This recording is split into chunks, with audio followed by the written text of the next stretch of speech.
All right, guys, we start a new week, and I have a Monday morning editorial for you. Comes out of the East Coast, and this is one where, when cops act bad, it costs you taxpayers. It costs all of you that pay taxes to your city. You're the ones that have to pay for these corrupt cops, as you're about to find out over in Baltimore.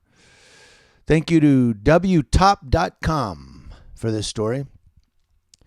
Baltimore officials are set to approve a roughly $8 million settlement to two men who went to prison after drugs were planted on them a decade ago during an encounter with members of a rogue police unit that brutalized, robbed, and falsely arrested residents. The city's spending board is scheduled to take up the settlement Wednesday, news outlets reported. The Board of Estimates has approved several settlements in recent weeks stemming from the misconduct of members of the Gun Trace Task Force, a once lauded group that was supposed to take guns off the streets of Baltimore.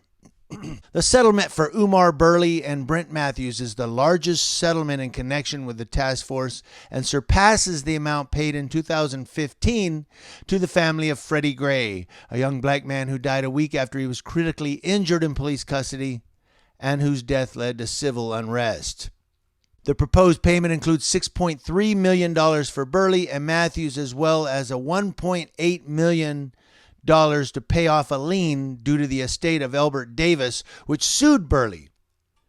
Burley and Matthews encountered task force members in 2010 during an illegal traffic stop that led to a high-speed chase.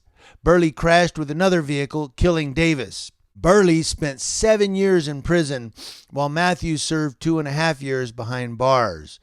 Their convictions were vacated in 2017 after officers cooperating in the federal investigation into the task force told authorities that a member of the unit has spoken of drugs being planted in the incident.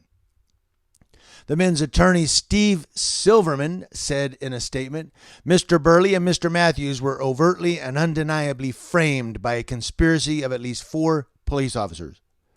It should not take an army of lawyers litigating for years to right wrongs like this. The investigation into the task force has led to the convictions of more than a dozen officers. Hundreds of criminal cases based on their work have been dropped or vacated. So hundreds of criminal cases dropped or vacated because of these cops. And it took over 10 years, a decade, 10 years to get these guys their money who were falsely arrested. Now this Burley, running from the cops and killed Elbert Davis, that's not acceptable. Okay, he still deserves to pay out something to that family. But the thing is, these cops are out there planting drugs, robbing people, what the... When we say cops are thugs, these are the cops we're talking about, and Baltimore of all things. Now, when I was looking up this story, I saw another story from 2019 where Baltimore paid about $8 million out to a police trainee who was injured in an accident. So Baltimore better have a lot of money because they be paying all the time. But how many editorials have I done on the Baltimore Police Department? How many? Like a handful at least of stories coming out of Baltimore, Maryland of the police department there. So you think maybe they need to reorganize the city? They maybe need to do something, fire the police chief or something, but or maybe they did. I don't know, but I've done so many editorials out of Baltimore. Here's the one, though, that what really kills me on this is it took 10 years for these guys to get their money after having been illegally arrested. What do you guys think about this? Let me know in the comment section below. Community Leo Watch, watching Leos as law enforcement officers, to include those costing the city $8 million from coast to coast.